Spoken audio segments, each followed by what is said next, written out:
लोकसभा चुनाव के लिए उम्मीदवारों की पहली लिस्ट कभी भी जारी हो सकती है। इस लिस्ट में प्रधानमंत्री नरेंद्र मोदी, गृह मंत्री अमित शाह, राजनाथ सिंह सहित करीब 155 लोगों के नाम शामिल होने की चर्चा है। बताया जा रहा है कि प्रधानमंत्री मोदी को वाराणसी, अमित शाह को गांधीनगर, राजनाथ सिंह को लखनऊ, स्मृति ईरानी को अमेठी, धर्मेंद्र प्रधान को उड़ीसा से संबलपुर, ज्योतिरादित्य सिंधिया को ग्वालियर या फिर गुना, शिवपुरी, संबित पात्रा को उड़ीसा के पुरी से टिकट दिया जा सकता है। दिल्ली में देर रात प्रधानमंत्री नरेंद्र मोदी बीजेपी मुख्यालय पहुंचे, लेकिन बीजेपी मुख्यालय के पहले प्रधानमंत्री निवास पर देश के प्रधानमंत्री नरेंद्र मोदी, अमित शाह और पार्टी के अध्यक्ष जेपी नड्डा ने करीब 3 घंटे मंथन किया। 3 घंटे चिंता की, हर नाम पर चर्चा की, उसके समीकरणों को समझा और उसके बाद देश के प्रधानमंत्री नरेंद्र मोदी करीब 10:30 से 11 बजे के आसपास बीजेपी कार्यालय पहुंचे। बीजेपी कार्यालय में ही तमाम राज्यों के लोगों को बुलाया गया था। कई राज्यों के लोगों को बुलाया गया और उनसे हर राज्य के लोगों में मुख्यमंत्री, अगर वहां सरकार है तो वहां के मुख्यमंत्री, वहां के उप मुख्यमंत्री, प्रदेश अध्यक्ष, संगठन महामंत्री, ये लोग थे। इसके साथ साथ कुछ और प्रभावशाली नेता जिनका अपना एक प्रभाव है वो थे। जहां सरकारें नहीं है वहां के सीएलपी लीडर, प्रदेश अध्यक्ष और संगठन से जुड़े हुए लोग मौजूद थे। बैठक शुरू हुई। बैठक में केंद्रीय चुनाव समिति के जो सदस्य हैं वो तो मौजूद थे और जिस राज्य की बैठक होनी थी उस राज्य से जुड़े हुए प्रभारी और संगठन से जुड़े हुए लोग थे। अब किस किस पर चर्चा हुई? मध्य प्रदेश, छत्तीसगढ़, उत्तर प्रदेश, राजस्थान, उड़ीसा, कर्नाटका, तमाम ऐसे राज्य थे, झारखंड, तमाम ऐसे राज्य थे जिन्हें लेकर चर्चा हुई और चर्चा में हर राज्य के नामों पर चर्चा की गई। जिन नामों पर कोई विवाद नहीं था उन नामों पर करीब करीब सहमति हो गई, लेकिन जिन नामों पर बड़ा फैसला लिया जाना था, उदाहरण के तौर पर ज्योतिरादित्य सिंधिया कहां से चुनाव लड़ेंगे। वो गुना से चुनाव लड़ना चाहते हैं, लेकिन पार्टी गुना और ग्वालियर दोनों से टिकट देना चाहती है, इसलिए भी क्योंकि केपी यादव गुना से सांसद हैं और केपी यादव वहां पिछली बार चुनाव लड़े थे बीजेपी के टिकट पर। केपी यादव पहले कांग्रेस में ही थे, लेकिन ज्योतिरादित्य सिंधिया वहां से चुनाव हार गए और केपी यादव चुनाव जीत गए। चूंकि गुना पुराना कार्यक्षेत्र ज्योतिरादित्य सिंधिया का रहा है, लिहाजा उनकी पहली पसंद गुना ही है। हालांकि विकल्प के तौर पर उन्होंने कहा है कि पार्टी जहां से चाहेगी वहां से वो चुनाव लड़ सकते हैं, लेकिन अब चुनाव कहां से लड़ेंगे ये देश के प्रधानमंत्री नरेंद्र मोदी को तय करना है। ऐसा नहीं हो कि केपी यादव का टिकट कटेगा तो गलत संदेश चला जाएगा कि देखिए बाहर से नेता आ गए पार्टी में और जो पुराने नेता हैं वो नेपथ्य में चले गए, क्योंकि केपी यादव लगातार ज्योतिरादित्य सिंधिया के खिलाफ पार्टी नेता और पार्टी आलाकमान को यह बताते रहे हैं कि उनके इलाके में लगातार उन्हें परेशान किया जाता रहा है। लिहाजा एक सीट वो है, भोपाल की एक सीट है। भोपाल की सीट पर कौन चुनाव लड़ेगा?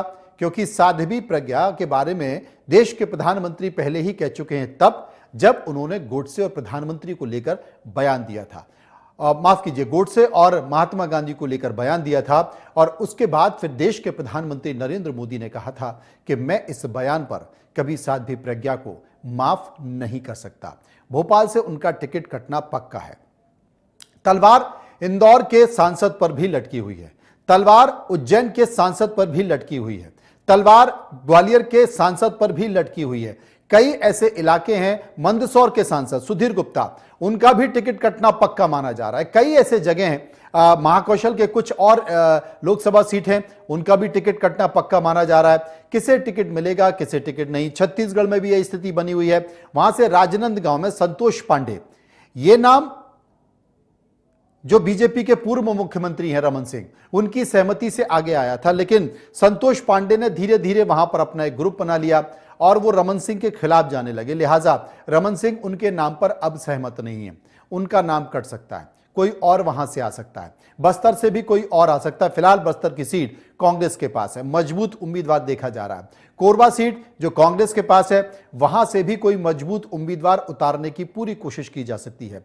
बिलासपुर से चूंकि अरुण साव सांसद है, वहां से अब किसे चुनाव लड़ा जाएगा? क्या अमर अग्रवाल को चुनाव लड़ा जाएगा? रायपुर सीट से किसे चुनाव लड़ा जाएगा? क्या ब्रजमोहन अग्रवाल को ही चुनाव लड़ा जाएगा, या वहां से जो सूद हैं उनकी जगह श्रीवास्तव का? तमाम मामले हैं और लिस्ट कभी भी जारी हो सकती है। करीब 150 ऐसे नाम हैं जिन पर सहमति हो चुकी है, कहीं कोई विवाद नहीं है, बस पार्टी को सिंगल क्लिक करना है और वो लिस्ट सबके सामने आ जाएगी। अभी तक किसी भी उम्मीदवार को कोई फोन नहीं गया है, किसी भी उम्मीदवार को पता नहीं है, यहां तक कि स्टेट लीडर को भी नहीं पता है कि पार्टी आलाकमान किसे टिकट देगा और किसे नहीं। इस वक्त हमारे दोनों सहयोगी हमारे साथ मौजूद हैं, हम उनसे चर्चा करेंगे, बातचीत करने की कोशिश करेंगे। कुलभूषण मेरे साथ मौजूद हैं भोपाल से, कल भी मेरे साथ मौजूद रहे, और रायपुर हम चलेंगे। रायपुर में दीपक विश्वकर्मा मेरे साथ मौजूद हैं, उनसे भी हम बात करने की कोशिश करेंगे, समझने की कोशिश करेंगे। सबसे पहले कुलभूषण के पास चलते हैं।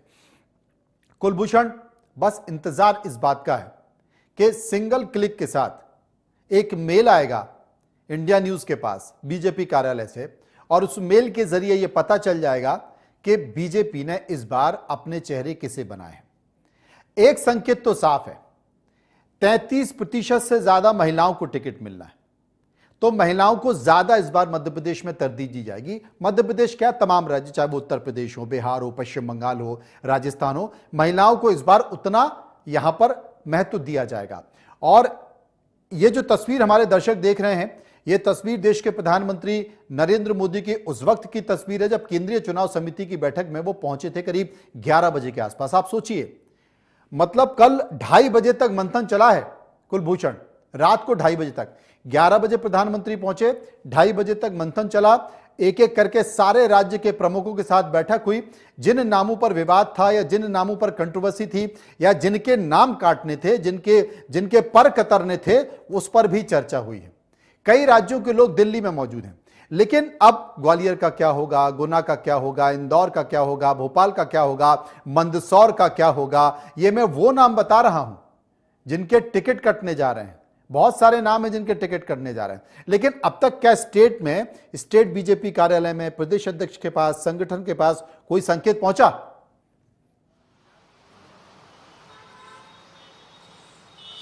बिल्कुल मनोज जी, जब इस विषय पर हमने आज बीजेपी के प्रदेश अध्यक्ष विष्णुदत्त शर्मा से चर्चा की, बातचीत की, तो उनका ये कहना है कि 1 से 2 दिनों के अंदर जो है बीजेपी अपनी पहली सूची जारी कर देगी।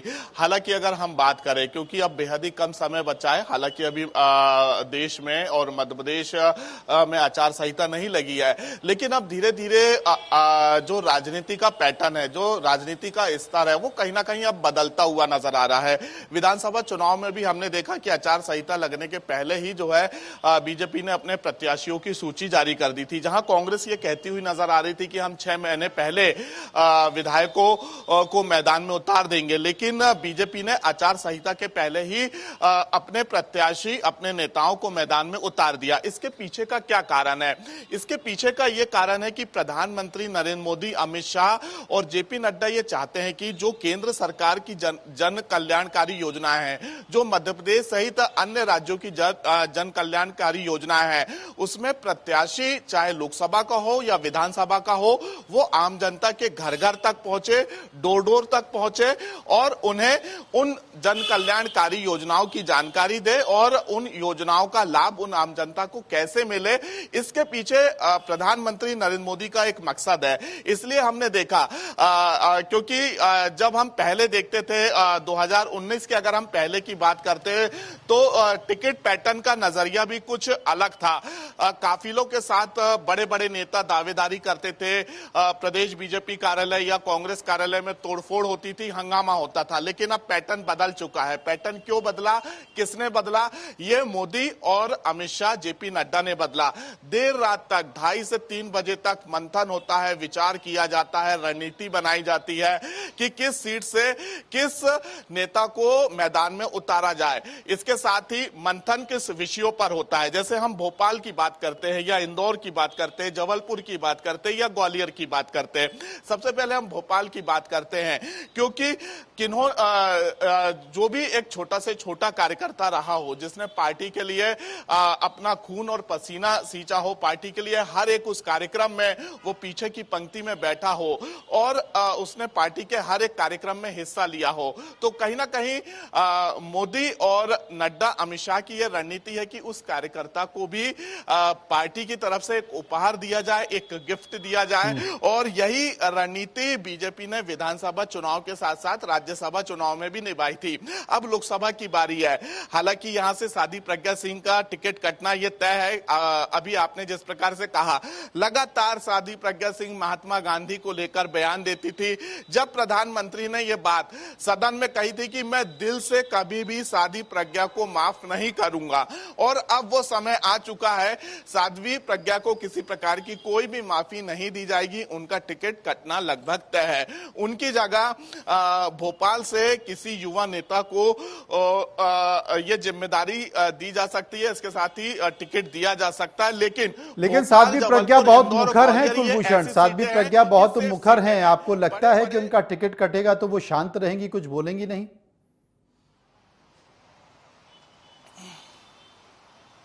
अगर वो किसी प्रकार का भी बयान देती है तो उतनी ही तेजी से पार्टी का डंडा भी चलता हुआ नजर आएगा। जब प्रधानमंत्री नरेंद्र मोदी ने खुद नाराजगी व्यक्त की थी, अगर टिकट उनका कटता है और वो पार्टी के खिलाफ कोई बयान देती है तो उतनी ही तेजी से नड्डा सहित अमित शाह का भी डंडा चलेगा और उन्हें कहीं ना कहीं पार्टी से बर्खास्त भी किया जा सकता है। क्योंकि हम सीटों की बात कर रहे थे, भोपाल, जबलपुर, ये ऐसी सेफ सीटें हैं जिसपे बड़े बड़े नेता नजर गड़ाए हुए रखे हैं। नजर गड़ाए हुए हैं, शिवराज सिंह चौहान खुद नजर गड़ाए हुए हैं। वो चाह रहे हैं कि उन्हें भोपाल मिल जाए या विदिशा मिल जाए, लेकिन ये दिल्ली वाले तय करेंगे कि उन्हें टिकट दिया जाए या फिर नहीं दिया जाए, क्योंकि उन्होंने कहा था कि मैं दिल्ली जाने से अच्छा मरना पसंद करूंगा। अब पार्टी के लोग नहीं चाहेंगे कि वो उनके साथ कोई ऐसी स्थिति हो। दीपक बहुत देर से गंभीरता से सुन रहे हैं।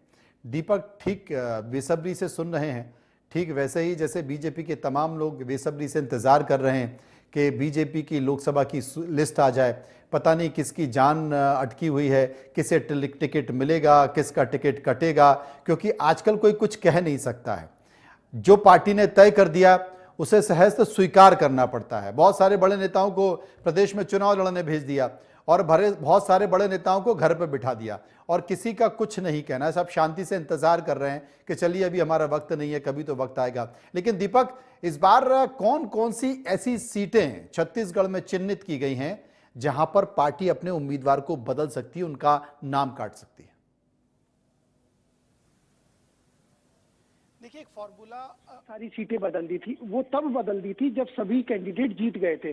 उसके बाद यही स्थिति कमोबेश अभी फिर नजर आ रही है कि सभी को बदला जा सकता है, लेकिन इसमें कुछ अमूल चूल इस तरीके के परिवर्तन किए जा सकते हैं कि जो पहले लड़के जीत के आए थे उनको शायद दोबारा मौका दे दिया जाए। एक सरगुजा का लगातार जिक्र आ रहा है इस विधानसभा के पूरे सत्र में। हालांकि 17 से 18 बैठकें हुई, जिसमें सिर्फ और सिर्फ 2 दिन रेणुका सिंह नजर आई, उसके अलावा वो पूरी बैठक से नदारद थी। तो कई दिन वो दिल्ली गई, वहां उन्होंने लॉबिंग की और अपनी तरफ से उन्होंने पूरा प्रयास किया। लेकिन जो मौजूदा स्थिति है विधानसभा की, उसमें अपने आप को कंफर्ट जोन में नहीं देख पा रही है रेणुका सिंह, वो विधानसभा में नहीं दिखी हैं। तो वो ये कोशिश कर रही है कि शायद उनको दोबारा दिल्ली का मौका मिल जाए। एक दूसरी बात यह है कि जो जानकारी निकल के आई है, शायद गोमती साय को दोबारा रायगढ़ से मौका दिया जा सकता है, क्योंकि जिस महिलाओं को लेकर जिस तरह का जिक्र अभी आप कुछ देर पहले कर रहे थे कि आधी आबादी आधा हक वाला, तो वो छत्तीसगढ़ में लागू हो सकता है। बहुत सारी ऐसी सीटें हैं जहां महिलाओं को मौका दिया जा सकता है। एक सबसे महत्वपूर्ण बस्तर की सीट है। मौजूदा स्थिति में बस्तर की सीट कांग्रेस के पास है और बस्तर के लिए कहा जा रहा है लोकसभा के जो लिहाज से कि जितने भी पट्टे फेंटे जाएं उसमें 2 ही 3 नाम हैं जो ऊपर आते हैं। तो एक नाम भीमा मंडावी की पत्नी जो दिवंगत हो गए, उनको टिकट मांगी जा रही थी विधानसभा चुनाव के लिए, लेकिन नहीं दी गई। दंतेवाड़ा से टिकट मांगी जा रही थी, फिर यह कह दिया गया बीजापुर से ही दे दीजिए। बीजापुर से लड़वा दिया गया जो पूर्व में मंत्री रहे महेश गागड़ा को, दंतेवाड़ा से चैतराम अटामी को लड़वा दिया गया, वहां टिकट नहीं दिया गया। अब चर्चाएं ये हैं कि शायद ओजस्वी मंडावी को बस्तर से टिकट दे दिया जाए। एक नाम ये हो गया। दूसरा नाम ये है कि सरगुजा से दोबारा रेणुका सिंह अपने लिए लगी हुई है, क्योंकि जिस तरीके से पूरे विधानसभा सत्र के दौरान वो अपने आप को असहज महसूस कर रही थी, पत्रकारों से नहीं मिल रही थी, आती थी सदन में कुछ देर बैठे, उसके बाद लौट गई। और इन 17 बैठकों में मात्र और मात्र वो शायद 2 दिन आई हैं। इसके इतर यदि गोमती साय को समझा जाए तो चीज़ों को एक्सेप्ट करके आगे बढ़ी है। उनसे तमाम बार पूछा गया, आपने अपने लिए बात नहीं की, आपने अपने लिए चर्चा नहीं की, तो किसी चीज़ को ना वो नकार रही थी, ना किसी चीज़ को हाँ कर रही थी। असल में दीपक, एक और नाम है। किसी के बात करने का कोई फर्क होता नहीं है, क्योंकि पार्टी के पास तमाम सर्वे रिपोर्ट होती है, आकलन होता है, पार्टी उसी के हिसाब से काम करेगा। लेकिन कांकेर के बारे में यह जानकारी मिल रही है कि कांकेर के जो सांसद हैं वो लंबे समय से, करीब 4 बार से ज्यादा के सांसद हैं, उनका टिकट कट सकता है, ये चर्चा निकल कर आ रही है। हालांकि वो परिवार लगातार जीतता आ रहा है, ऐसी कोई विपरीत परिस्थिति वहां पर नहीं है, लेकिन उनकी उम्र हो गई है। बहुत अच्छी राम कथा भी गाते हैं वो उनके बारे में जानकारी आ रही है कि उनका टिकट कट सकता है। रायगढ़ राजनांदगांव से टिकट कट सकता है संतोष पांडे का, रायपुर से टिकट कर सकता है सुनील सूद का, यह भी जानकारी आ रही है। और इसके साथ साथ ये 3 टिकट तो कट ही सकते हैं। बिलासपुर से कोई नया चेहरा पार्टी लेकर आ सकती है, जिसमें बिलासपुर से विधानसभा जो जीते हैं अमर अग्रवाल, उनका भी नाम हो सकता है, क्योंकि उन्हें मंत्रिमंडल में नहीं बनाया है। लकीराम अग्रवाल के बेटे हैं, उनका भी नाम आ सकता है। तो ये जो 4 सीटें हैं, इन 4 सीटों में क्या ऐसी स्थिति लग रही है समीकरण?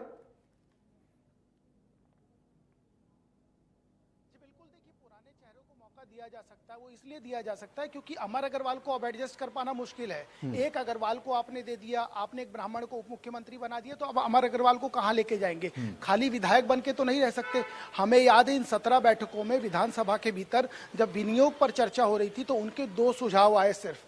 इसके अलावा उन्होंने किसी भी चीज में हिस्सा नहीं लिया, कोई सवाल नहीं उठाया, कोई नकारात्मक बात नहीं की। इसके इतर यदि अजय चंद्राकर को समझा जाए तो इन 17 बैठकों में कम से कम 10 दिन उनके प्रश्नकाल में सवाल लगे थे और उन्होंने सरकार के मंत्रियों को छीलने से पीछे नहीं हटे। ओपी चौधरी को उन्होंने जो मनाया वो कह दिया, उसके बाद श्याम बिहारी जायसवाल जो स्वास्थ्य मंत्री, उनको जो मनाया कह दिया। तो जिस तरीके से ये लोग बैटिंग कर रहे थे वो खींच नजर आ रही थी कि अब हमारे को मौका तो नहीं मिला मंत्री बनने के लिए, लेकिन अब इनसे वो खींच निकाल ली जाए। तो उनका नाम भी चर्चा में कि उनको यहां से साइड किया जाए, माहौल तो नहीं खराब कर देंगे। तो महासमुंद को लेकर अजय चंद्राकर का नाम भी चल रहा है। और जिस तरीके से आपने जिक्र किया बिलासपुर, वहां पर अमर अग्रवाल का नाम तेजी से चल रहा है। तो कहीं ना कहीं जो पुराने चेहरे हैं जिनको विधानसभा लड़वा तो दिया गया लेकिन एडजस्ट नहीं किया गया और यहां पर किसी प्रकार का कोई न्यूसेंस ना हो, चीजें खराब ना हो, उन सब का ध्यान रखते हुए अब कोशिश ये की जाएगी कि इनको दिल्ली ले जाएं ताकि यहाँ का माहौल शांतिपूर्वक चले, यहाँ की चीजें बैलेंस होकर चलें।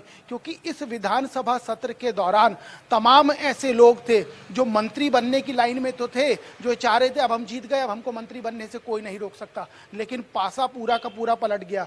वे लोग मंत्री बन गए जिन्होंने कभी कल्पना नहीं की थी, जिन्होंने सोचा ही नहीं था। तो अब अपने एडजस्टमेंट के लिए ये किसी प्रकार की जो स्थिति कर रहे हैं, जो दूसरे को हसल में डाल रहे हैं, तो अब नौबत ये आ रही है कि शायद इनको दिल्ली ले जाया जाए। इस तरह की चर्चा बहुत जोरों पर है, जोरों पर इस तरह की चर्चा है। कुलभूषण, उमा भारती बड़ी बेसब्री से इंतजार कर रही है कि उन्हें कहीं से चुनाव लड़वा दिया जाए, लेकिन संभावना नहीं है। पार्टी ने नमस्ते कर लिया है, अब आप रहिए और आराम से बैठिए। दमोह पर किसका नाम हो सकता है? प्रहलाद पटेल की सीट खाली हुई, वहां चर्चा चल रही है कि कोई लोधी कैंडिडेट ही ढूंढा जाए। हालांकि आपने देखा होगा कि उस बेल्ट से 2 लोधी नेताओं को मंत्रिमंडल में शामिल किया गया है, लेकिन अब वहां पर एक और लोधी नेता ढूंढने की कोशिश की जा रही है, या पार्टी कोई दूसरा समीकरण वहां से दे सकती है दमोह लोकसभा सीट से, ये एक संकेत है। रामकृष्ण कुशमोरिया को पद दे दिया गया है, यानी कि वो भी लोधी समाज से ही आते हैं, उन्हें पद दे दिया गया है। लेकिन एक और नाराज नेता है कुसुम मेंदले, लगातार वो वेट कर रही हैं पार्टी के खिलाफ। उन्होंने विधानसभा में कुछ सवाल उठाए थे, लेकिन वो इंतजार कर रही है कि शायद पार्टी उनकी पूछ परख कर ले, लेकिन वो भी संभावना नहीं है। तो ऐसे में दमोह से कौन लड़ेगा? जबलपुर राकेश सिंह की सीट खाली हुई है, जबलपुर से भी चर्चा चल रही है कौन लड़ सकता है। क्या विनोद गोटिया वहां से चुनाव लड़ सकते हैं, या पार्टी कोई और चेहरा देख सकती है? क्योंकि जबलपुर से ही सुमित्रा बाल्मीकि जो कि महिला है, उन्हें राज्यसभा में भेजा गया है। तो पुरुष वहां पर आ सकता है, और पुरुष में विनोद गोटिया का नाम काफी प्राथमिक तौर पर नजर आ रहा है। ओम प्रकाश धुर्वे का भी नाम निकल कर आ रहा है कि ओम प्रकाश धुर्वे को भी पार्टी कहीं ना कहीं से चुनाव लड़ा सकती है, क्योंकि लंबे समय से उनके नाम को लेकर चर्चा चल रही है। मंत्री बनाने की बात हुई थी, नहीं हो पाई, वो तमाम सारी चीजें हैं। तो जबलपुर के बाद ग्वालियर, ग्वालियर के बाद जो सीट खाली हुई थी सीधी की, सीधी में क्या रीति पाठक, पार्टी उन्हीं के नाम पर विचार करेगी क्योंकि वो एक बेहतर चेहरा था। लेकिन विधानसभा भी चुनाव ने पार्टी ने लड़वा दिया, मंत्री भी नहीं बनाया गया। तो क्या पार्टी ने उन्हें कुछ समझकर मंत्री नहीं बनाया? क्योंकि एकमात्र यही सांसद थी जो जीत गई थी विधानसभा और मंत्री नहीं बन पाई। तो पार्टी ने क्या वो एक डिसीजन रखा हुआ है, यानी कि तमाम सारे समीकरण हैं, उन समीकरणों के इर्द गिर्द जो नाम हैं, उन नामों में चौंकाने वाले नाम भी हो सकते हैं, नए नाम भी हो सकते हैं, युवा नाम भी हो सकते हैं, कम उम्र के। गणेश सिंह एक नाम, सतना से गणेश सिंह, अब गणेश सिंह चुनाव हार चुके हैं, तो वहां से किसका नाम हो सकता है?